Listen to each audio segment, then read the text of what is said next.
God is good all the time. Continuation, Part 10. That be why without ang way sa communication namin. I saw the beautiful garden in there parehong-pareho sa nakikita natin dito sa Earth. Kalang medyo more vibrant and alive yung sa garden na yon. You can feel na may spirit yung mga yon. I was really happy and I enjoy sa company ng lalaki na yon. I was feeling so much love sa kanya, and his love is so big and infinite, and I cannot describe how much more about it.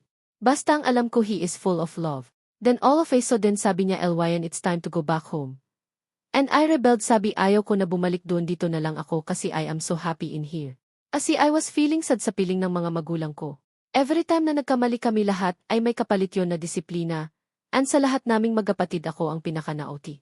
Pinapalo kami ng magulang namin sa end ng Cononut Branch, parang whip ng kabayo ang feeling noon pag napalo kami doon. After kami napalo mag-kneel down kami sa altar namin, and yung pamalo ng magulang namin ay nasa altar din. Parang sacred yung pamalo na yon. Abangan ang susunod na kabanata.